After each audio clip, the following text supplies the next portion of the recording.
gaaf tokko gandi tokko dabalachuu waan jedhu jalqabe jedhan dabala faalixanu jedhe suni jettee dabalachuu jettee wal ijaartee ganda keessatti gudii goote ijaarmaya ajaa'iba tokko ijaartee nam tokko hin beeku mana keessa biyyi biddarra bula yeroo gabba'u naan qaalichi dhufee kunis imaamani maaliidha jireenyan qaboo adiraa waa'ee khutbaa waa'ee haadha manaa khattabaa maree qaalichaan du'eenoo leedaadha qaalee ta'ee biddarra na bulchee ta'ee haati manaa kootii inni kun dhufeetti naan waatu jira jedhanii qaalichi khutbaa qopheeffatanii ol ba'anii madarakee irratti ol ba'anii yaa jara keenya jedhan jennaanii mee namni dubartii mana keessa aazaa goote ol ka'aa jedhanii jennaan namni hundi ol ka'e akka jiru ganda sana keessatti waan jaree irratti walii galammo waan ajaa'ibaati ol ka'e manni hundi ol ka'e jennaan namichi tokko qofittiin taa'e teenyaan biyyi guutuun gara isaatti garagalee kan isaa kun dinqiidha warra dinqii qaba akkamitti biyya guutuu keessaa hafee jedhaniitti siqanii maal akkuma saaliyaa wayiitii haati manaa kee jenna maal jedhe muka mooyyatiin duwidana kuttee nanan ka'uu dadhabee achi taa'aa jira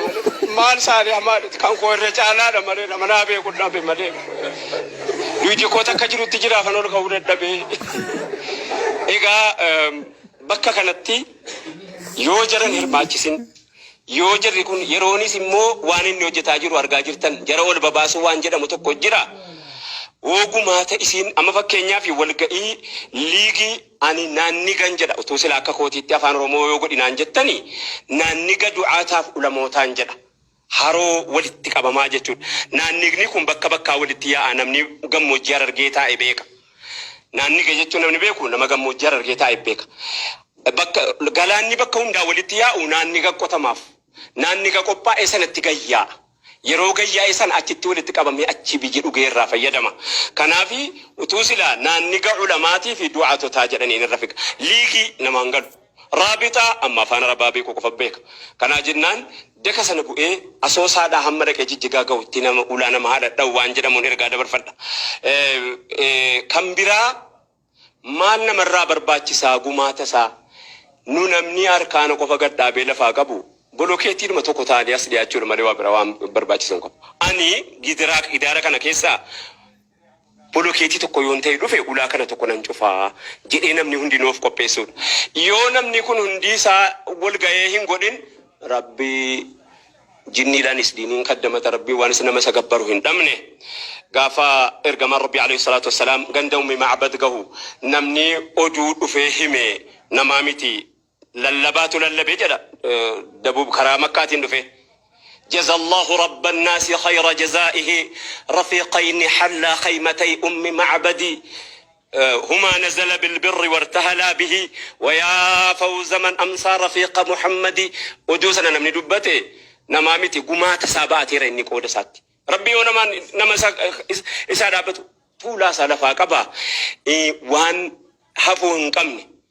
Aidaan keenya yeroo inni sheemiin sila dura taa'u manaan hin jedhinaa jiran maaliif jennaani yeroo dhuma dura ta'a jedhani akka tokko fufurdannaa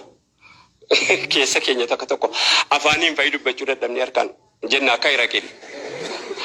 akka laloo jalaan taane la dubbisatti nu eegaati ergannoodhaaf ani mataa kootiif ani eessattuu ergamuudhaaf qophiidha lajnaa ulamaa baga dhaabatee kan facaafanne hamarguu ijji nagaa walloo arguun siniin jira assalaamu alaykum warahmatullahi wabarakaatu adara boleessa maaliif taata gowwaa karaa guddaa dhiiftee maamarsita bowwaa jahannama keessaa toon qabdu quwwaa khaalika kee malee maaltirraa si dhowwaa daddafii toobadhuu gara isaa deebii astaghfirullah alcaziima lilaahi